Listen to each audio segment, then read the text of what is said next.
Sir, ప్రధానంగా మనకి భారత్పై 25% సుంకాలు అనే వార్త ప్రధానంగా కనిపిస్తోంది. ఇక ఆ వార్త చూసుకున్నట్లయితే భారత్పై 25% సుంకాలు, జరిమానాలు, వీటికి అదనం రేపటి నుంచి అమల్లోకి ట్రంప్ ప్రకటన.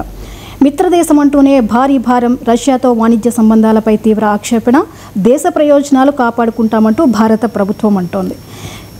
ఇక రెండు దేశాల మధ్య ద్వైపాక్షిక వాణిజ్య ఒప్పందంపై సంప్రదింపులు కొనసాగుతున్న వేళ అమెరికా అధ్యక్షుడు డొనాల్డ్ ట్రంప్ ఆశ్చర్యకరమైన రీతిలో భారత్పై భారీ సుంకాల భారం మోపారు.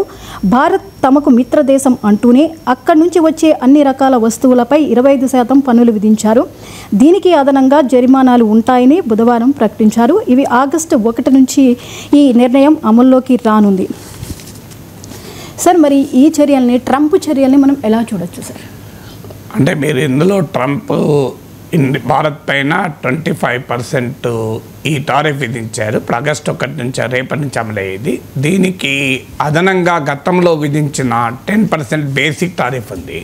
మరి అది అమలవుతుందో లేదో క్లారిటీ లేదు. ఇది కాక రష్యాతో ట్రేడ్ చేస్తే 100% అడిషనల్ సెకండరీ టారిఫ్స్ అంటారు. అంటే రష్యాతో వాణిజ్యం చేసిన దేశాలపైన 100% టారిఫ్ విధిస్తానంటున్నాడు. ఇప్పుడు ఈ మూడు కలిపితే 25 + 10 + 100 అంటే 135 అవుతుంది.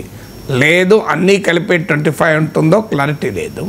సో ఈ ఆంక్షలు విధించడానికి ట్రంప్ చెప్తున్న ఆర్గ్యుమెంట్ ఏంటంటే, ఒకటి భారత్తో భారీగా వాణిజ్య లోటు ఉంది అని. అంటే వాణిజ్య లోటు అంటే ఒక దేశం ఎన్ని ఎగుమతులు చేస్తుంది, ఎన్ని దిగుమతులు చేస్తుంది అని. ఇప్పుడు India exports more to America than what it imports to America. America నుంచి మనము ఎగుమతి చేసేది అమెరికాకి ఎక్కువ, అమెరికా నుంచి దిగుమతి చేసుకునేది తక్కువ. ఇప్పుడు ఉదాహరణకు భారత్ అమెరికాల మధ్య వాణిజ్యం $130 బిలియన్. $1 బిలియన్ అంటే $100 కోట్ల, 130 బిలియన్ అంటే $13,000 కోట్ల. సో ఈ 130 బిలియన్లో అమెరికాకు భారతదేశం ఎగుమతి చేసేదేమో $88 బిలియన్. కానీ మనము అమెరికా నుంచి దిగుమతి చేసుకునేదేమో $42 బిలియన్. అంటే నియర్లీ $46 బిలియన్ భారత్కు అనుకూలంగా డెఫిసిట్ ఉంది అమెరికా వైపు. సో అమెరికా అధ్యక్షుడు ట్రంప్ చెప్పేది ఏంటంటే, ఈ వాణిజ్య లోటును నేను పూడ్చుకోదలుచుకున్నాను, అందువల్ల భారత్ పైన ఆంక్షలు విధిస్తున్నాను. ఈ వాణిజ్య లోటుకు కారణం భారతదేశము అనేక రకాల అబ్నాక్షియస్ అని వాడిన పదాలు ఏంటంటే, అబ్నాక్షియస్ అంటే దుర్మార్గమైన టారిఫ్స్ విధిస్తోంది, నాన్ మానిటరీ బ్యారియర్స్ విధిస్తోంది, రకరకాలుగా అమెరికా ఉత్పత్తుల్ని భారత్లోకి పోకుండా అడ్డుకుంటోంది. అందువల్ల నేను టారిఫ్లు విధిస్తున్నాను అన్నది ఆయన మొదటి వాదన. కానీ ఇది నిజమా అంటే, ట్రంప్ టారిఫ్లు విధించిన దేశాల జాబితా తీస్తే అసలు నెగ్లిజిబుల్ ట్రేడ్ ఉన్న కంట్రీస్పై కూడా టారిఫ్ విధించాడు. అసలు ఇప్పుడు ఆస్ట్రేలియాకి చెందిన ఒక ఐలాండ్లో అసలు మనుషులే ఉండరు, ఇంకో ఐలాండ్లో 2,000 మందే ఉంటారు, వాళ్ళపై కూడా టారిఫ్లు విధించారు. అసలు అమెరికా వైపే సర్ప్లస్ ఉన్న దేశాలపై కూడా విధించారు. అందువల్ల ట్రంప్ చెప్తున్నట్టు వాణిజ్య లోటే కారణమైతే, అసలు వాణిజ్యమే పెద్దగా చేయని దేశాలతో నాట్ ఈవెన్ $1 బిలియన్, అంటే ఇప్పుడు మనతో $130 బిలియన్ బైలేటరల్ ట్రేడ్ ఉంది. బైలేటరల్ ట్రేడ్ $1 బిలియన్ కూడా లేని దేశాలపైన విధించాడు. సో అందువల్ల ఇది రియల్గా వాణిజ్య లోటుకే కారణమా అనేది ఒక క్వశ్చన్. ఇక రెండవ కారణం చెప్తున్నది ఏంటి అంటే, భారతదేశం రష్యా నుంచి పెద్ద ఎత్తున రక్షణ దిగుమతుల్ని, చమురు దిగుమతులు చేసుకుంటోంది. దీనివల్ల రష్యాకు డబ్బులు వస్తున్నాయి, ఆ డబ్బులతో రష్యా ఉక్రెయిన్పై యుద్ధం చేస్తుంది అన్నది ట్రంప్ రెండవ వాదన. సో ఈ వాదన రష్యా నుంచి రష్యాతో ట్రేడ్ చేసుకోకుండా నిరోధించటానికి మేము ఈ సుంకాలు విధిస్తున్నాం అంటున్నాడు. ఇది ఎంత దుర్మార్గమైన వాదన అంటే మీకు ఆశ్చర్యం వేస్తుంది. నిజమే, రష్యా నుంచి డిఫెన్స్ ఇంపోర్ట్ మనకు కొత్త కాదు. ఇవాళ ఒకప్పుడు భారతదేశం మొత్తం రక్షణ దిగుమతుల్లో, డిఫెన్స్ ఇంపోర్ట్స్లో 75% రష్యా నుంచే ఉండేది. ఈ మధ్యకాలంలో అమెరికా ఒత్తిడి మేరకు మనం తగ్గించుకుంటూ వచ్చి as of today Indian total defence ఇంపోర్ట్స్లో 36% రష్యా నుంచి వస్తున్నాయి. మన రష్యాతో డిఫెన్స్ కోఆపరేషన్ చాలా ఏళ్ళుగా. మీకు ఎందుకు మరి రష్యాతో డిఫెన్స్ కోఆపరేషన్ ఉంది? ఇప్పుడు అమెరికా వాడు మనకు F-35 యుద్ధ విమానాలు అమ్ముతానన్నాడు, కానీ పాకిస్తాన్కు F-16 యుద్ధ విమానాలు అమ్ముతున్నాడు. బైడెన్ $450 మిలియన్ ప్యాకేజ్ ఇచ్చాడు. ట్రంప్ $393 మిలియన్ ప్యాకేజ్ ఇచ్చాడు. కానీ రష్యా అలా చేయలేదే. ఇప్పుడు రష్యా మనకు S-400 మిసైల్ డిఫెన్స్ ఇచ్చింది. రష్యా మనకు సుకోయ్ యుద్ధ విమానాలు ఇచ్చింది. పాకిస్తాన్కి ఇవ్వలేదే. మరి ఈ తేడా ఉన్నప్పుడు మన రష్యా దగ్గర కొనకుండా అమెరికా దగ్గర ఎందుకు కొంటాం? సో అమెరికాకు అర్థం కావాల్సింది మన శత్రు దేశమైన పాకిస్తాన్ పీకల దాకా మిలిటరీ సపోర్ట్ చేస్తూ మనం మాత్రం రష్యా నుంచి ఎందుకు కొంటున్నామని అడుగుతున్నారు. ఇక ఆయిల్ ఇంపోర్ట్స్ గురించి చెప్తున్నాడు. సో ఆయిల్ ఇంపోర్ట్స్ రష్యా నుంచి మనమే చేసుకుంటున్నామా? చైనా కూడా చేసుకుంటుంది. అందుకే ట్రంప్ బెదిరించినప్పుడల్లా ఇండియా, చైనా, బ్రెజిల్ చెప్తున్నాడు. విచిత్రం ఏంటంటే రష్యా నుంచి ఇప్పటికీ ఆయిల్ దిగుమతి చేసుకుంటున్న దేశాలలో ఇండియా, చైనా తర్వాత స్థానం తుర్కీది. ఆ తుర్కీ గురించి మాత్రం ఒక్క మాట మాట్లాడతలేడు ట్రంప్. ఎంత హిపోక్రసీ చూడండి. 4th country Brazil. ఎందుకు తుర్కీ గురించి మాట్లాడతలేడు? తుర్కీ అమెరికా నాయకత్వంలోని North Atlantic treaty nation, NATO అనే మిలిటరీ అలయన్స్లో భాగం. అంటే తమ మిత్ర దేశము, తమ నాటో అలయన్స్లో భాగమైన దేశం రష్యా నుంచి ఆయిల్ కొంటే తప్పు లేదట, ఇండియా కొంటే తప్పట. కనీసం అందులోనన్న నిజాయితీ ఉండాలి. రష్యా నుంచి ఎవరు ఆయిల్ కొన్నా తప్పు అని అంటే అర్థం ఉంది. ఇప్పటికీ కూడా మీకు యూరోప్ గ్యాస్ అవసరాలలో 19% నేచురల్ గ్యాస్ అవసరాల్లో రష్యా నుంచి దిగుమతి చేసుకుంటుంది. అంటే ఒకవైపు ఉక్రెయిన్కు ఆయుధాలు ఇస్తూ ఉక్రెయిన్కు రకరకాల మిలిటరీ సహాయాన్ని ఇస్తున్న యూరోప్ కూడా చివరకు రష్యా నుంచి మరి దిగుమతులు వేసుకుంటుంది. అంటే యూరోప్ కూడా ఉక్రెయిన్పై రష్యా యుద్ధాన్ని ఫైనాన్స్ చేస్తున్నట్లా? మీరు నిజమే తగ్గింది. ఈ 2022లో ఉక్రెయిన్ పైన రష్యా వార్ మొదలు పెట్టే నాటికి యూరోప్ మొత్తం గ్యాస్ ఎనర్జీ అవసరాల్లో 45% వరకు రష్యా నుంచే మీట్ అయ్యేది. ఇప్పుడు అది 19% గ్యాస్లో తగ్గింది. కానీ మరి స్టిల్ రష్యా, ఈ Europe is importing energy from Russia కదా. దానికి ఆన్సర్ ఉండాలి కదా. మన ఫారిన్ మినిస్టర్ జయశంకర్ స్పష్టంగా చెప్పాడు, మేము ఒక 15 రోజుల్లో కొనే ఆయిల్ యూరోప్ ఒక్క పూట కొంటుంది అని. అంటే ఇందులో క్లియర్ హిపోక్రసీ చూడండి. ఇక అమెరికాకి ఏం సంబంధం? ఇప్పుడు మనం వెనిజులాతో ఆయిల్ కొంటే సుంకాలు విధిస్తానంటాడు.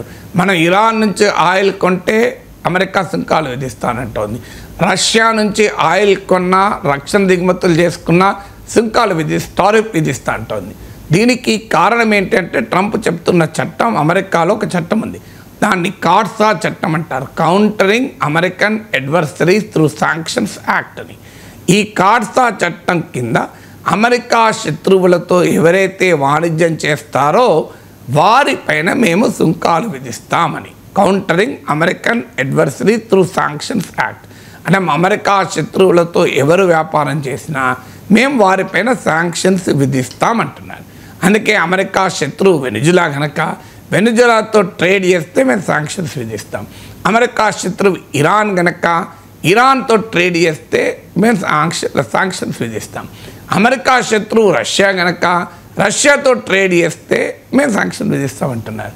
మరి ఇండియా శత్రువైన పాకిస్తాన్తో అమెరికా ఎందుకు ట్రేడ్ చేస్తుంది? ఇటీవలనే కదా అమెరికా సంబంధించిన ఒక కంపెనీతో పాకిస్తాన్ క్రిప్టో డీల్ కుదుర్చుకుంది. ఆ కంపెనీలో 60% వాటా ట్రంప్ ఫ్యామిలీదే. అని అమెరికానే కాదు, ట్రంప్ కుటుంబం కూడా పాకిస్తాన్తో వాణిజ్యం చేస్తుంది. ఇటీవల పాకిస్తాన్ మినరల్స్ ఫోరం అనేది కండక్ట్ చేస్తే దానికి అమెరికన్ కంపెనీలు హాజరయ్యాయి కదా. మరి అమెరికా డిఫెన్స్ ఎక్స్పోర్ట్ పాకిస్తాన్ చేస్తోంది కదా. మరి భారతదేశ శత్రువైన పాకిస్తాన్తో అమెరికా వ్యాపారం చేస్తూ అమెరికా శత్రువుతో వ్యాపారం చేయకూడదు అని అంటున్నారు. మనం ఏమన్నా అమెరికా నాయకత్వంలోని నాటోలో మెంబర్ కాదు, మన అమెరికా నాయకత్వంలోని G7లో మెంబర్ కాదు, మన అమెరికా నాయకత్వంలోని మిలిటరీ అలయన్స్లో కానీ ట్రేడ్ బ్లాక్లో కానీ మన మెంబర్ కాదు. మన స్వతంత్ర దేశం ఎవరితో సంబంధాలు ఉండాలన్నది మన విధానం. దాన్నే మల్టీ అలైన్మెంట్ అంటారు. మనకు ఏ దేశంతో సంబంధాలు ఉంటే ఆ దేశ ప్రయోజనాలతో మన దేశ ప్రయోజనాలకు అనుగుణంగా సంబంధాలు పెట్టుకుంటాం. ఇప్పుడు ఉక్రెయిన్ వార్కు మనం కారణం కాదు, అది మన గడ్డపైన జరగడం లేదు. మన ఆగు అంటే ఎవడు ఆపేది లేదు. కానీ ఆ ఉక్రెయిన్ వార్ వల్ల ఆయిల్ ప్రైసెస్ పెరిగి మనం నష్టపోతుంటే చూస్తూ ఊరుకోవాలా? ఇలా ఇజ్రాయెల్ అమెరికాలు గాజా పైన ఇరాన్ పైన యుద్ధాలు చేస్తుంటే అమెరికా ఇరాన్ పైన, ఇజ్రాయెల్ గాజా పైన, ఇరాన్ పైన, లెబనాన్ పైన, సిరియా పైన, యమన్ పైన యుద్ధాలు చేస్తుంది. దానివల్ల పశ్చిమాసియా మొత్తం అల్లకల్లోలంగా ఉండి ఆయిల్ ఎనర్జీ ప్రైసెస్ పెరుగుతున్నాయి. దానికి భారతదేశం బాధిత దేశం. మనకేమైనా సంబంధం ఉందా దానికి? అందువల్ల మనకు సంబంధం లేని జియో పొలిటికల్ టెన్షన్స్ వల్ల మనం బాధపడుతున్న దేశం మనది. ఎందుకంటే మన దేశ క్రూడ్ ఆయిల్ ఇంపోర్ట్స్ అంటే ముడి చమురు అవసరాల్లో 85 to 90% మనం దిగుమతులపైన ఆధారపడతాం.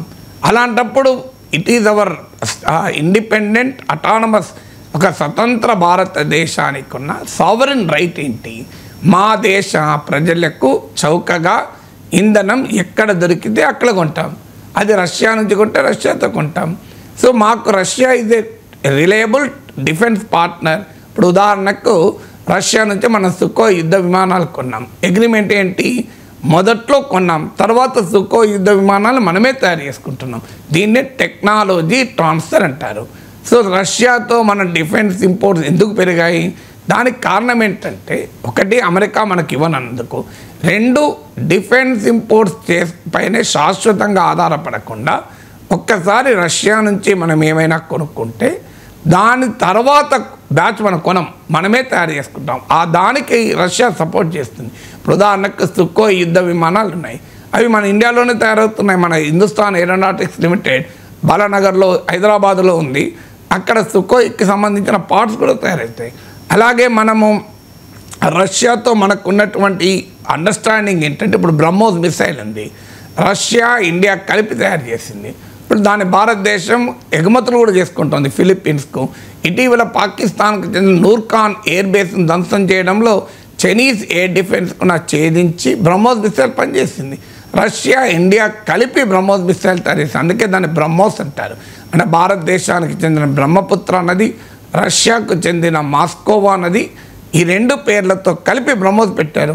మరి అమెరికాతో ఈ రకమైన అండర్స్టాండింగ్ ఉంటుందా? ఇప్పుడు అమెరికాతో మనం అడుగుదాం, అయ్యా భారతదేశం అమెరికా కలిసి F-35 విమానాలు తయారు చేద్దామంటే అమెరికా ఒప్పుకుంటుందా? లేదా మేము మొదట్లో ఒక 10 F-35 విమానాలు కొంటాం, ఆ తర్వాత F-35 విమానాలు ఇండియాలోనే తయారు చేస్తాం, మీరు కాస్త సహకరించండి అంటే అమెరికా ఒప్పుకుంటుందా? ఈ మధ్య తిరువనంతపురంలో ఒక F-35 విమానం ఆగితే దాని దగ్గరికి కూడా మనం పోనీయలేదు. వాళ్ళు వచ్చి రిపేర్ చేసుకొని లేపుకొని వెళ్ళిపోయారు. కానీ మన వాళ్ళని దగ్గరికి కూడా రానియలే. మన వాళ్ళు రిపేర్ చేస్తా అంటే కూడా ఎలా చేయలే.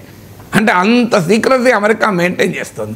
రష్యాతో మిలిటరీ కోఆపరేషన్లో మన బెనిఫిట్ ఉంది. ఇప్పుడు ఉదాహరణకు మనం S-400 మిసైల్ డిఫెన్స్ రష్యా నుంచి కొన్నాం. రష్యా సహకారంతో మనం సొంత మిసైల్ తయారు చేసుకుంటున్నాం. సో అందువల్ల రష్యాతో డిఫెన్స్ కోఆపరేషన్ కారణం అది. అయినా కూడా అమెరికా ఒత్తిడికి తలవంచి మనం రష్యా నుంచి దిగుమతులు తగ్గించుకుంటున్నాం. అయినా కూడా ఇంకా మీరు రష్యా పైన ఎందుకు ఆధారపడతారంటే, మరి అమెరికా మీద ఆధారపడగలమా? ఎందుకంటే అమెరికా ఐ లవ్ పాకిస్తాన్ అంటూ అసీం మునీర్కు పెద్దపీట వేస్తుంటే మనం అమెరికా పైన ఆధారపడగలమా? అందువల్ల it is India is a sovereign independent country. ఏ దేశంతో ఫ్రెండ్షిప్ చేయాలని మనం నిర్ణయించుకుంటాం. అమెరికానోమో పహల్గాంలో సామాన్యుల రక్తంతో తడిసిన చేతులతో వైట్ హౌస్ వెళ్ళిన అసీం మునీర్కు కరచాలనం చేస్తాడు. భారతదేశంలో నిత్య రక్తపాతం కోరుతున్న దుర్మార్గునికి ఒక లంచ్ ఇచ్చి ఇట్ ఈజ్ ఏ హానర్, ఆ అసీం మునీర్ని కలవడం నాకు గౌరవం అంటాడు ట్రంప్. మనమేమో రష్యాతో ఫ్రెండ్ చేస్తే తప్పేంటి? సర్వకాల సర్వావస్థల యందు మనకు మద్దతుగా ఉంది. 1971 ఇండియా పాక్ వారప్పుడు పాకిస్తాన్కు మద్దతుగా అమెరికా 7th ఫ్లీట్ అంటారు, సప్తమ నౌకాదళమని. అంటే ఆ షిప్ నుంచి వందలాది ఎయిర్ క్రాఫ్ట్లు అటాక్ చేయగలుగుతుంది. అలాంటి 7th ఫ్లీట్ను ఇండియన్ ఓషన్లోకి దించింది అమెరికా. అంటే పాకిస్తాన్కు అనుకూలంగా, భారత్కు వ్యతిరేకంగా. అప్పటి సోవియట్ యూనియన్ హెచ్చరించింది, మీరు కనుక ఇండియాను టార్గెట్ చేస్తే మేము రంగంలో దిగుదామని. అప్పుడు అమెరికా తోకమడిచి 7th ఫ్లీట్ వెనక్కి తీసుకుంది. అంతే రష్యాతో మన డిఫెన్స్ కోఆపరేషన్ ఇంత చరిత్ర ఉంది. సోవియట్ కాలం నుంచి చరిత్ర ఉంది. మరి అమెరికా మరి వాళ్ళ యుద్ధ విమానాలు ఇప్పుడు F-35 వాళ్ళకి అమ్ముతా అంటుంది. పాకిస్తాన్ కూడా అమ్ముతోంది. ఏం చేసుకోవాలి దాన్ని? అంటే పాకిస్తాన్, ఇండియా, అమెరికా యుద్ధ విమానాల్లో కొట్లాడుకోవాలా? సో అందువల్ల ఒక రిలయబుల్ అలై ఫ్రెండ్ ఎవరవుతారు? ఎవరి నుంచి డిఫెన్స్ ఇంపోర్ట్ చేసుకోవాలి, ఎవరి నుంచి ఆయిల్ ఇంపోర్ట్ చేసుకోవాలి అన్నది ఒక ఇండిపెండెంట్ కంట్రీ తీసుకొని ఇండిపెండెంట్ ఫారెన్ పాలసీ. దాన్ని అమెరికా ఎవడు ట్రంప్ ఎవడు మనకు చెప్పడానికి. అందువల్ల ఇది పూర్తిగా అన్యాయము, అభ్యంతరకరం. It is an absolute hypocrisy on the part of United States. It is an insult to India. భారత ప్రభుత్వం చాలా గట్టిగా రియాక్ట్ కావాలి. ట్రంప్కి అర్థమయ్యే భాష ఏంటంటే ఎవడు గట్టిగా రెస్పాండ్ అవుతాడో వాడికి ఇంటాడు ట్రంప్. ఇలా చూడండి, చైనాకి ఎందుకు తోకముడిచాడు. ఆఖరికి చైనా అంటే బలమైన దేశం అనుకుందాం. కెనడా కూడా గట్టిగా రెస్పాండ్ అయింది. రిటాలియేటరీ టారిఫ్లు విధిస్తాం, మా పైన నువ్వు విధిస్తే మేము కూడా విధిస్తాం అంటూ చైనా కెనడా తిరగబడితే ఇప్పుడు ట్రంప్ కాలబేరానికి వచ్చి చైనాతో అగ్రిమెంట్ కుదుర్చుకుంటా, Jinping is my friend, I'm going to China అని ఇప్పుడు ట్రంప్ చైనాకు పోతున్నాడు. సో అందువల్ల భారత ప్రభుత్వం ఈ వెన్నెముక లేని వైఖరి ప్రదర్శించకూడదు. గట్టిగా ట్రంప్కు అర్థమయ్యే భాషలో సమాధానం చెప్పాలి. ఇదేన్ ఇండిపెండెంట్ నేషన్. మీరు ఏదైనా మేము negotiable, trade is negotiable, but independence and sovereignty is non negotiable. మీకు ఇక్కడ కేవలం ట్రేడే కాదు, దేశ సార్వభౌమాధికారాన్ని, దేశ స్వాతంత్రాన్ని, దేశ వ్యూహాత్మక స్వతంత్రతను ట్రంప్ దెబ్బతీస్తున్నాడు. So strategic autonomy, foreign policy, sovereignty అనేది నాన్ నెగోషియబుల్. బేరసారాలకు సంబంధమే లేదని ట్రంప్కు అర్థమయ్యే భాషలో చెప్పాలి. అన్ఫార్చునేట్లీ ప్రైమ్ మినిస్టర్ 2 గంటలు పార్లమెంట్లో మాట్లాడినా ట్రంప్ పేరు తీయడు. ఇండైరెక్ట్గా ఏ ప్రపంచ నాయకుడు చెప్పలేదంటాడు కానీ ట్రంప్ పేరు కూడా తీయడు. So that is the biggest problem. ట్రంప్కున్న నేచర్ ఏంటంటే ఎవడు ఎదురు తిరిగితే వాడికి వింటాడు, ఎదురు తిరగడానికి వినడు. That is the experience from China, that is experience from Canada, that is experience from Europe. ఇలా ఫ్రాన్స్ ఎదురు తిరుగుతోంది. మీకు పాలస్తీనాను గుర్తించింది ఫ్రాన్స్, మీకు ఇప్పుడు రేపో మాపో యూకే గుర్తించబోతోంది. యూరప్ ఎదురు తిరుగుతోంది. యూరప్ ఎదురు తిరిగితే ట్రంప్ వింటాడు. ట్రంప్కు లొంగిపోతే ట్రంప్ వినడు. ఇప్పటికైనా భారత ప్రభుత్వానికి అర్థం కావాలి, ట్రంప్ విధిస్తున్నవి కేవలం టారిఫ్లు కాదు, ట్రంప్ విధిస్తున్నది కేవలం ఆంక్షలు కాదు, ట్రంప్ విధిస్తున్నది భారతదేశ స్వతంత్రాన్ని, సార్వభౌమాధికారాన్ని, భారతదేశ ఆత్మగౌరవాన్ని తాకట్టు పెట్టమంటున్నాడు. అందుకు అంగీకరించే ప్రసక్తే లేదని ట్రంప్కు మనం తేల్చి చెప్పాలి. సార్, ఇక్కడ భారతదేశం మిత్రదేశం అని అంటూనే అధ్యక్షుడు ట్రంప్ 25% సుంకాలు విధించడానికి కారణం ఏమై ఉండొచ్చు సార్? అంటే అదే మిత్రదేశం అంటే ఆయన బాధ ఏంటంటే మనం బ్రిక్స్లో భాగమయ్యేందుకు ఆయనకు వ్యతిరేకత. బ్రిక్స్లో మనం భాగం ఎందుకు అయ్యాము అర్థం కావాల్సింది ఏంటంటే అమెరికా అనుసరిస్తున్న ఏకపక్ష ధోరణుల వల్లనే ప్రపంచంలో గ్లోబల్ సౌత్ అంటారు. గ్లోబల్ సౌత్ అంటే వెస్ట్రన్ కంట్రీస్ కాని దేశాలు అమెరికా దాడి నుంచి తమను తాము కాపాడుకోవటానికి గ్లోబల్ సౌత్ అంటే వర్తమాన దేశాలు, ఎమర్జింగ్ ఎకానమీస్ తమలో తాము సహకరించుకోవటానికి బ్రిక్స్ ఏర్పడింది. బ్రెజిల్, రష్యా, ఇండియా, చైనాతో ఏర్పడింది. ఆ తర్వాత సౌత్ ఆఫ్రికా చేరింది. ఆ తర్వాత Saudi Arabia, United Arab Emirates, Ethiopia, Indonesia, Iran ఇలాంటి దేశాలు కూడా చేరాయి. ట్రంప్కి అర్థం కావాల్సిందే బ్రిక్స్ అనేది అమెరికాకు ప్రత్యర్థి కాదు. బ్రిక్స్లో అమెరికా మిత్ర దేశాలైన సౌదీ అరేబియా కూడా ఉంది. మరి ఎందుకుంది? అమెరికాకు ప్రత్యర్థులైన చైనా, ఇరాన్ ఉంది, సౌదీ అరేబియా కూడా ఉంది అమెరికా అందులో. సో అందువల్ల బ్రిక్స్ను ఎందుకు దెబ్బతీస్తున్నాడు అంటే అమెరికన్ సుప్రీమసీకి బ్రిక్స్ ఎక్కడ కౌంటర్ అవుతుందో అని. ట్రంప్కి ఏంటంటే ఫ్రెండ్ లేదు, ఫో లేదు. అమెరికన్ సుప్రీమసీకి ఎదురు రాకూడదు. ఇప్పుడు డాలర్కు ప్రత్యామ్నాయంగా బ్రిక్స్ కరెన్సీ వస్తుందని ట్రంప్ భయపడుతున్నాడు. దాని దరిదాపులో కూడా లేము. కానీ బ్రిక్స్ దేశాలు దేశీయ కరెన్సీలో వాణిజ్యం చేసుకుందాం, డాలర్తో ప్రత్యామ్నాయంగా ఒక ప్రయత్నాలు చేస్తున్నాయి. డాలర్ ఆధిపత్య పేమెంట్ వ్యవస్థ అయిన Swift, society for world wide inter bank financial telecommunication system అంటారు. అలా డాలర్ డామినేటెడ్ పేమెంట్ సిస్టమ్ నుంచి ప్రత్యామ్నాయంగా మరో పేమెంట్ సిస్టమ్ ఎవాల్వ్ చేయాలని ప్రయత్నాలు చేస్తున్నాయి. ఇవన్నీ ట్రంప్కు నచ్చడం లేదంటే అమెరికన్ ఆధిపత్యానికి, అమెరికన్ సుప్రీమసీకి ఏ రకమైన సవాల్ ఎదురు కాకూడదు అనేది ట్రంప్ ఆలోచన. ఇక ఒకవైపు ఫ్రెండ్ అంటూనే ఎందుకు చేస్తున్నాడు? ఇండియాతో ఒక ట్రేడ్ డీల్ కుదుర్చుకోవటానికి అమెరికా, భారత్లు చర్చలు జరుపుతున్నాయి. ఈ ట్రేడ్ డీల్ అయిపోయింది అని కూడా ట్రంప్ అనేకసార్లు క్లెయిమ్ చేశాడు. కానీ నిన్న టారిఫ్లతో అర్థమైంది అంటే ట్రేడ్ డీల్ ఇంకా కుదరలేదు అని. ట్రేడ్ డీల్ ఎందుకు కుదరడం లేదు అంటే అమెరికా అగ్రికల్చర్ అండ్ డైరీ ఎక్స్పోర్ట్స్కు ఇండియాలో మార్కెట్ తెరవాలి అన్నది ట్రంప్ వాదన. కానీ ఇది భారతదేశం అంగీకరించడానికి సిద్ధంగా లేదు. వాస్తవంగా ట్రేడ్ డీల్లో వాణిజ్య ఒప్పందం కుదుర్చుకోవటానికి కొన్ని రకాల సడలింపులు అనండి, కొన్ని రాజీ సూత్రాలు అనండి, కొన్ని కన్సెషన్స్ రాయితీలు ఇవ్వండి అని ఇండియా ఆఫర్ చేసింది. ఇప్పుడు ఉదాహరణకు ఆటోమొబైల్స్ పైన, హై ఎండ్ ఆటోమొబైల్స్ పైన టారిఫ్లు తగ్గించండి అన్నది ట్రంప్ వాదన. ఆల్రెడీ లాస్ట్ బడ్జెట్లో హార్లీ డేవిడ్సన్, టెస్లా లాంటి హై ఎండ్ ఆటోమొబైల్స్ పైన సుంకాలను గణనీయంగా ఇండియా తగ్గించింది. దాదాపు సగానికి సగం తగ్గించింది. ఇంకా ఎక్కువ తగ్గించడానికి కూడా భారత్ సిద్ధంగా ఉంది. అలాగే అమెరికన్ విస్కీ పైన టారిఫ్లు తగ్గించాలి అనేది ట్రంప్ వాదన. దానికి కూడా మనం అంగీకరించాం. అలాగే అమెరికా నుంచి వచ్చేటువంటి కొన్ని రకాల కొన్ని అమెరికా నుంచి మోర్ డిఫెన్స్ ఇంపోర్ట్ చేసుకోవాలి, అమెరికా నుంచి ఎనర్జీ ఇంపోర్ట్ చేసుకోవాలని ట్రంప్ కండిషన్స్ పెడుతున్నాడు. దానికి కూడా అమెరికాలో మోడీ పర్యటన సందర్భంగా దాదాపు అంగీకరించారు. ఇప్పుడు F-35 యుద్ధ విమానాలు కొనడం పైన చర్చలు జరుగుతున్నాయి.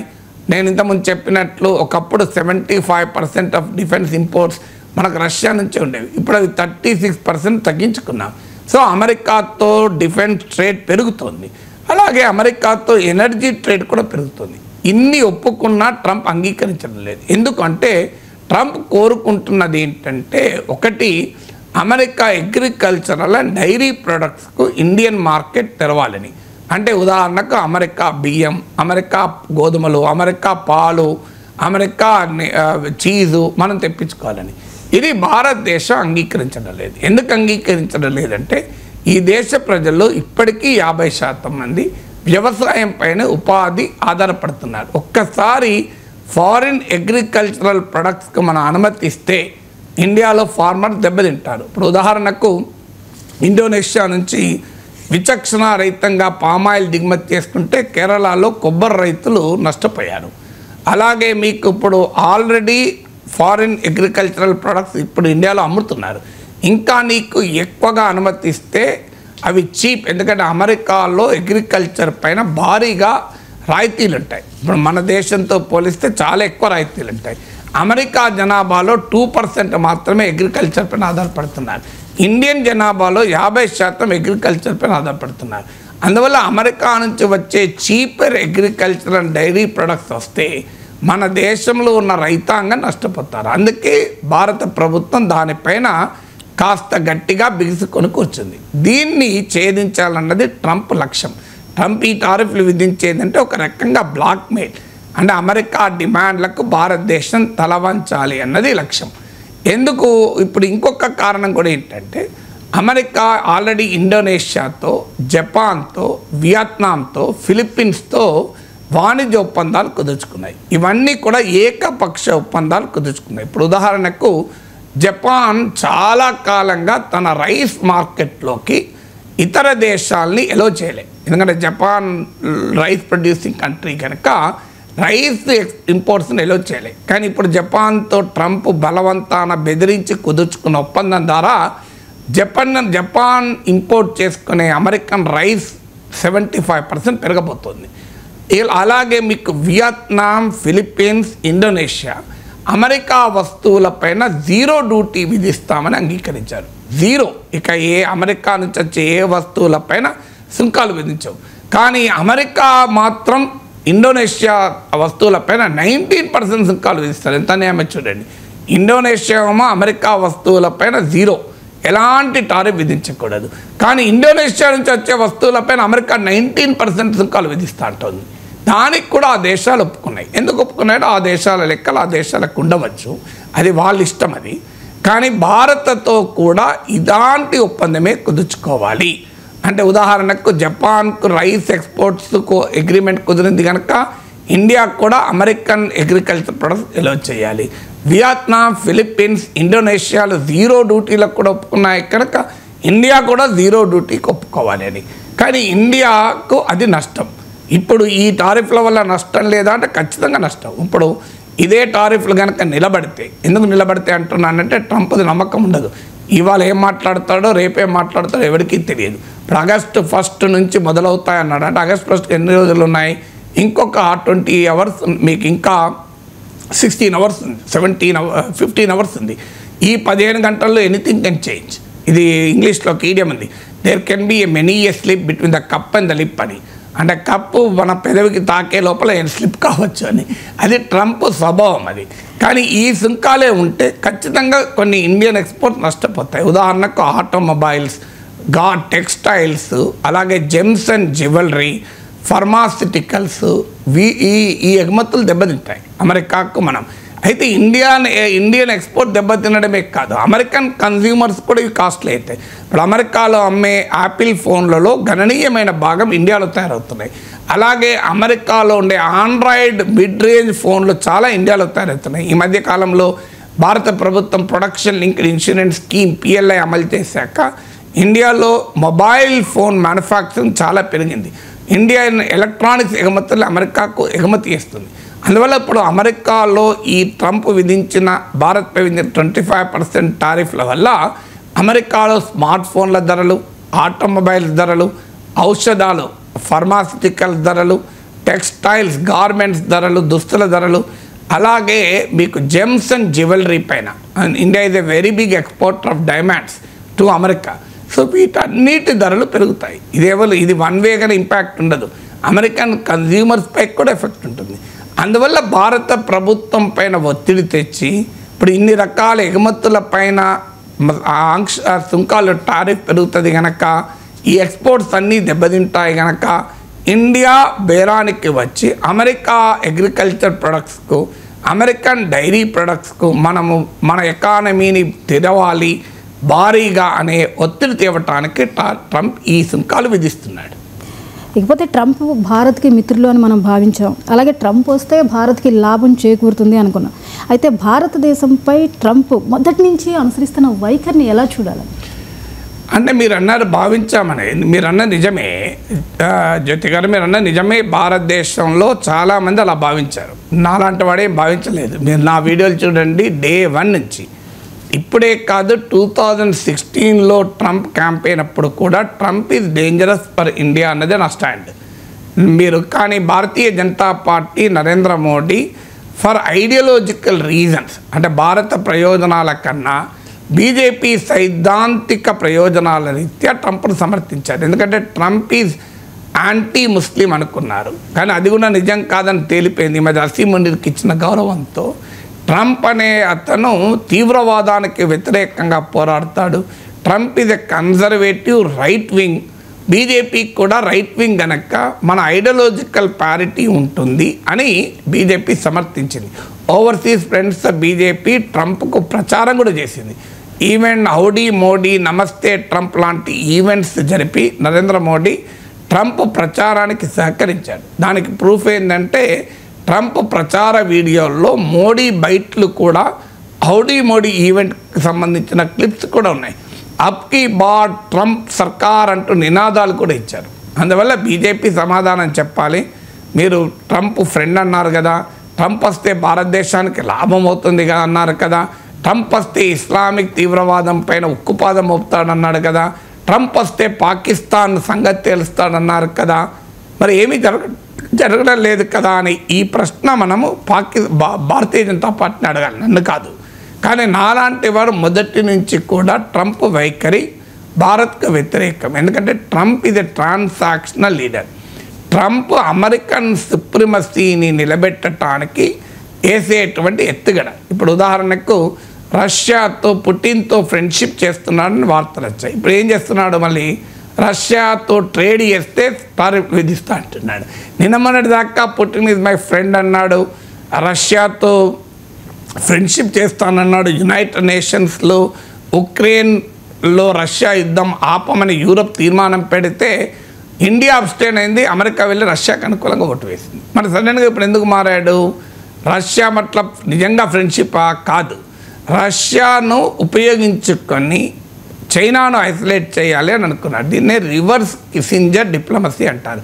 1970s కోల్డ్ వార్ పీరియడ్లో సోవియట్ యూనియన్కు ఈ రష్యాకు మధ్య చైనాకు మధ్య విభేదాలున్న సమయంలో చైనాను దగ్గర తీయడం ద్వారా సోవియట్ యూనియన్ కౌంటర్ చేయాలన్నది కిస్సింజర్ డిప్లొమసీ అంటారు.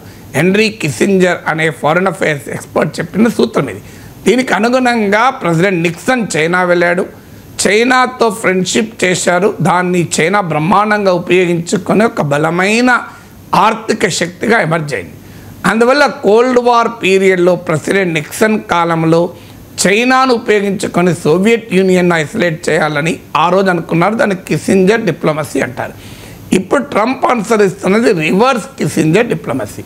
అంటే రష్యాను ఉపయోగించుకొని చైనాను ఐసోలేట్ చేయాలని అనుకున్నాడు. కానీ పుటిన్ దానికి వెసులుబాటు ఇవ్వడం లేదు. ఇప్పటికీ వెసులుబాటు కొరకు మాత్రమే, అంటే రష్యాను ఉపయోగించుకొని చైనాను ఐసోలేట్ చేయాలనే తన వ్యూహాన్ని అమలు చేయడం కొరకే రష్యా పైన ఆంక్షలు పెడుతున్నాడు, రష్యాతో ట్రేడ్ చేసే దేశాలపైన ఆంక్షలు పెడుతున్నాడు. సో అందువల్ల ట్రంప్ విధానాలు క్లియర్గా ఏకపక్షమైన అమెరికన్ సుప్రమసీ, అంటే యూనిపోలారిటీ అంటారు. భారతదేశమేమో ఒక మల్టీపోలార్ వరల్డ్ ఆర్డర్ కొరకు ప్రయత్నం చేస్తుంది. అమెరికానేమో తన ఏకపక్ష అగ్రరాజ్య ఆధిపత్యం కొరకు యూనిపోలారిటీ కొరకు ప్రయత్నం చేస్తుంది. అందువల్ల American world view, Indian world వ్యూలో ఉన్న తేడా అది. అందుకే మీరు గమనించండి.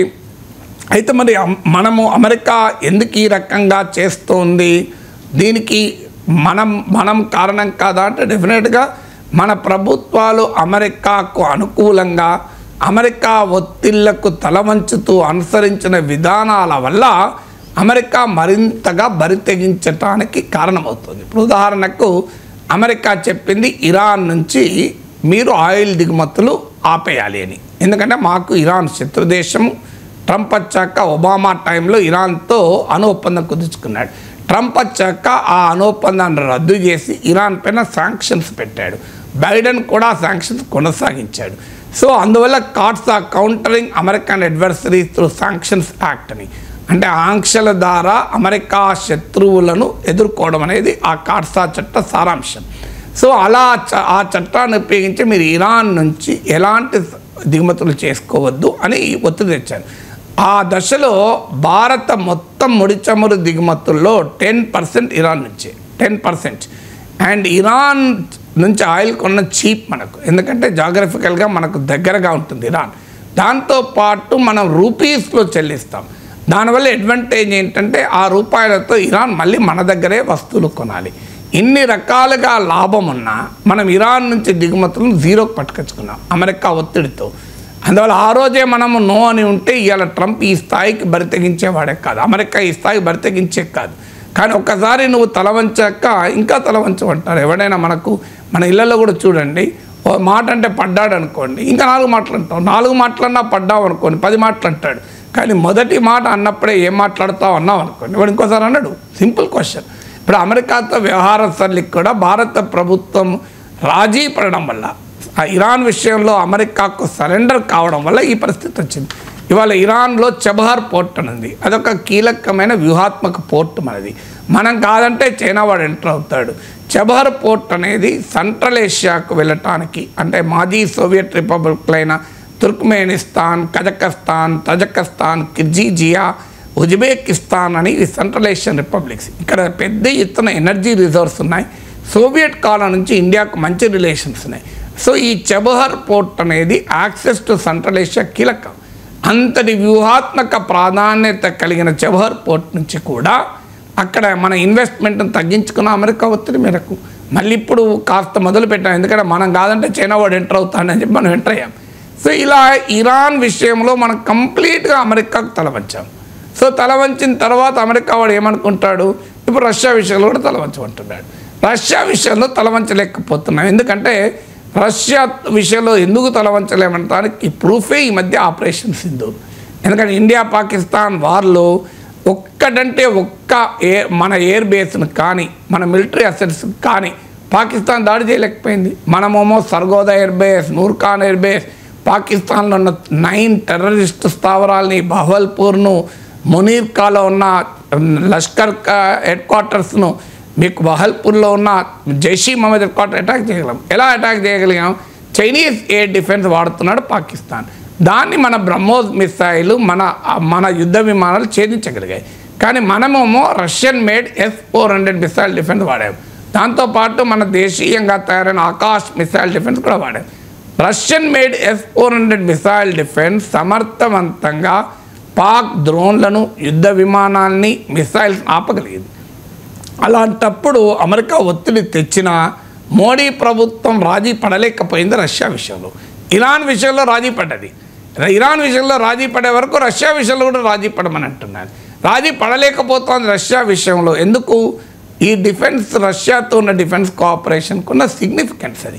అలాగే మనం ఒకప్పుడు ఇరాన్ విషయంలో మన భారతదేశ దిగుమతి అవసరాల్లో క్రూడ్ ఆయిల్ ఇంపోర్ట్స్లో 10% ఇరాన్ నుంచి ఉండేది. ఇప్పుడు రష్యా పరిస్థితి ఏంటి? లాస్ట్ మంత్ మన మొత్తం క్రూడ్ ఆయిల్ ఇంపోర్ట్స్లో 43% రష్యా నుంచి. తప్పదు, ఎందుకంటే ఆయిల్ ప్రైస్ పెరిగితే ఇండియాలో ధరలు పెరుగుతాయి, ఇన్ఫ్లేషన్ పెరుగుతుంది. అది మోడీ గవర్నమెంట్కు పొలిటికల్గా ప్రమాదం ఏర్పడుతుంది. అందుకే రష్యా విషయంలో మోడీ ప్రభుత్వం రాజీ పడలేకపోతుంది, గట్టిగా ఉండాల్సి వస్తుంది. ఒక రకంగా it is compel to be stronger. అది ట్రంప్కు రుచించడం లేదు. అందువల్ల మనం అమెరికా వ్యూహాత్మక కౌగిల్లోకి వెళ్ళిపోతే ఇలాగే ఉంటుంది అనడానికి ఇది ఒక ప్రూఫ్. ఇప్పుడు మనం చైనాకు వ్యతిరేకంగా అమెరికా నాయకత్వంలో క్వాడ్లోకి వెళ్ళాం. America, Japan, Australia, Indo Pacific ప్రాంతంలో అమెరికా వ్యూహాత్మక అవసరాలకు భారత్ ఉపయోగపడుతూ వస్తుంది. ఇది మొదటి నుంచి చెప్తున్నాం. మనకు చైనాతో డిస్ప్యూట్స్ ఉన్నాయి. చైనాతో డిస్ప్యూట్స్ను మనం బైలేటరల్గా తేల్చుకోవాలి. కానీ అమెరికాతో ఆధారపడి చైనాతో పోరాడలేము. ఎందుకు అనడానికి ఇటీవల ఆపరేషన్ సింధూర్ ఒక ఉదాహరణ కదా. పాకిస్తాన్ విషయంలో అమెరికా ఎలా వ్యవహరించిందో చూశాం కదా. పాకిస్తాన్ భారతదేశం మధ్య ఘర్షణలోనే అమెరికా మనకు సపోర్ట్ చేయకపోతే, నిజంగానే భారత్ చైనాల మధ్య ఘర్షణ వస్తే అమెరికా మనకు సపోర్ట్ చేస్తుందా? ఇంతకన్నా అమాయకత్వం, మూర్ఖత్వం ఇంకోటి ఉంటుందా? అయినా మనం వెళ్ళి అమెరికా నాయకత్వాన్ని క్వాడ్లో చేరాం. మాలాంటి వాళ్ళం క్వాడ్లో చేరినప్పటి నుంచి చెప్తున్నాం, ఇది మంచిది కాదు. మనకు అమెరికానా, చైనానా, రష్యానా కాదు. మన దేశ ప్రయోజనాల కొరకు మల్టీ అలైన్మెంట్, నాన్ అలైన్మెంట్, ఈ రెండు సూత్రాలు. నాన్ అలైన్మెంట్ అంటే మనము మన ప్రయోజనాలకు నిలబడతాం, independent foreign policy, strategic autonomy ఉండాలి, అది నాన్ అలైన్మెంట్. మల్టీ అలైన్మెంట్ అంటే ఏంటి? మన దేశ అవసరాలకు ఉపయోగపడే రీతిలో ఎవరితో సంబంధాలు ఉంటే వాళ్ళతో పెట్టుకుంటాం. ఇది చెబితే అమలు వినకుండా వెళ్ళి క్వాడ్లో వెళ్ళి అమెరికన్ స్ట్రాటజిక్ ఎంబ్రేస్లో వెళ్ళాం. అమెరికాతో స్ట్రాటజిక్ పార్ట్నర్షిప్ చేసుకున్నాం. అమెరికాతో లాజిస్టిక్స్ అగ్రిమెంట్లని, రకరకాల అగ్రిమెంట్లు, మన మిలిటరీని తీసుకెళ్ళి అమెరికా మిలిటరీకి ఒక రకంగా అనుసంధానం చేశాం. దాని ఫలితం ఇవాళ అనుభవిస్తున్నాం. ఇప్పుడు కాస్త మేల్కొని మోడీ ప్రభుత్వం ఇప్పుడు చైనాతో దోస్తానంటుంది. మీరు ఉదాహరణ చూడండి, చైనాతో జాయింట్ వెంచర్లు మొదలవుతున్నాయి, మళ్ళీ చైనాతో ట్రేడ్ మొదలవుతుంది. చైనా వాళ్లకు టూరిస్టులకు వీసాలు ఇస్తున్నారు. మన ఫారిన్ మినిస్టర్ చైనాకి వెళ్ళాడు, మన డిఫెన్స్ మినిస్టర్ చైనాకి వెళ్ళాడు. ఈ ఇయర్లో మోడీ కూడా చైనాకు వెళ్ళబోతున్నాడు. బార్డర్లో డిసెంగేజ్మెంట్ మొదలైంది. ఆఖరికి జాయింట్ వెంచర్, ఇప్పుడు మన ఇండియన్ కంపెనీ, చైనీస్ కంపెనీలు కలిపి జాయింట్గా ప్రొడక్షన్ మొదలు పెడుతున్నారు. చైనా నుంచి పెద్ద ఎత్తున FDIని ఆహ్వానిస్తున్నాం. ఎందుకు? ఇప్పుడు ట్రంప్ దాడికి తట్టుకోవడానికి మళ్ళీ మొదలయ్యాం. మేము మొదటి నుంచి మాట్లాడే వాళ్ళకి చెప్తున్నాం, అయ్యా ఇది కరెక్ట్ కాదు. మనం ఒక దేశంతో ఎదుర్కోవడానికి ఇంకో దేశంతో కలవకూడదు, అది ఉపయోగపడదు. అది అందులో పాకిస్తాన్ విషయంలో అమెరికా అనుసరించిన వైఖరి ఇందుకు ఉదాహరణ. అందువల్ల ఒకటి, మన దేశం we have to be stronger, number 1. Number 2, we have to align according to our needs. మన అవసరాలకు అనుగుణంగా మనం ఏ దేశంతో కలవాలనుకుంటే ఆ దేశంతో కలుస్తాం. 3, మన దేశ వ్యూహాత్మక స్వయం ప్రతిపత్తిని వదులుకోవద్దు, స్ట్రాటజిక్ అటానమీని వదులుకోవద్దు. అంటే ఈ ప్రభుత్వం, మోడీ ప్రభుత్వం, అంతకుముందు కాంగ్రెస్ ప్రభుత్వాలకు కూడా గత కొన్ని దశాబ్దాలుగా పోస్ట్ కోల్డ్ వార్ పీరియడ్లో అమెరికన్ అనుకూల ఫారిన్ పాలసీ, అమెరికన్ అనుకూల స్ట్రాటజిక్ పాలసీ, వీటిని అనుసరించిన ఫలితం ఇవాళ అనుభవిస్తున్నాం. అంటే అర్థం అమెరికాతో సంబంధాలు వద్దని కాదు, అమెరికాతో ఉపయోగపడే చోట అమెరికా వైపు ఉంటాం, అమెరికాతో ఉపయోగపడని చోట రష్యాతో ఉంటాం. అన్ని చోట్ల అమెరికాతో ఉండాలని ఏమీ లేదు కదా. కొన్ని చోట్ల అమెరికాతో ఉంటేనే ప్రయోజనం, ఖచ్చితంగా అమెరికాతో ఉంటాం. కొన్ని చోట్ల రష్యాతో ఉంటే ప్రయోజనం, రష్యాతో ఉంటాం. కొన్ని చోట్ల యూరోప్తో ఉంటే ప్రయోజనం, యూరోప్తో ఉంటాం. అమెరికా ఉండడం లేదా? చైనా ఉండడం లేదా? పాకిస్తాన్ ఉండదు. ఇప్పుడు పాకిస్తాన్ చూడండి, అమెరికాతో ఫ్రెండ్షిప్, చైనాతో ఫ్రెండ్షిప్. అమెరికాకు చైనాకు పడదు, అయినా 2 దేశాలతో ఫ్రెండ్షిప్. ఇరాన్తో ఫ్రెండ్షిప్, ఇజ్రాయెల్ మిత్రదేశం, అమెరికాతో ఫ్రెండ్షిప్.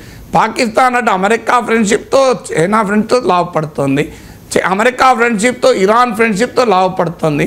రష్యాతో ఫ్రెండ్షిప్, మళ్ళీ ఈవెన్ ఉక్రెయిన్ పైన పుటిన్ వార్ ప్రకటించిన రోజు పాకిస్తాన్ ప్రైమ్ మినిస్టర్ క్రెమ్లిన్లో ఉన్నాడు, పుటిన్ దగ్గరే ఉన్నాడు. అందువల్ల మనం కూడా అంతే, మనకి ఏది లాభం ఉంటే అటువైపు ఉంటాం. ఈ విధానం అనుసరించండి అంటే వెళ్ళి నమస్తే ట్రంప్, హౌడీ మోడీ, కెంచో ట్రంప్ అనుకుంటే ట్రంప్ వెనకాల తిరిగింది భారత ప్రభుత్వం. ఇప్పుడు అందుకే భారత ప్రభుత్వమే సమాధానం చెప్పాలి. మీకు అంత క్లోజ్ ఫ్రెండ్ కెంచో ట్రంప్, నమస్తే ట్రంప్, హౌడీ మోడీ అన్నారు కదా, ఏమైంది చెప్పండి. ఇప్పుడు ట్రంప్ ఫుట్బాల్ ఆడుతున్నాడు కదా.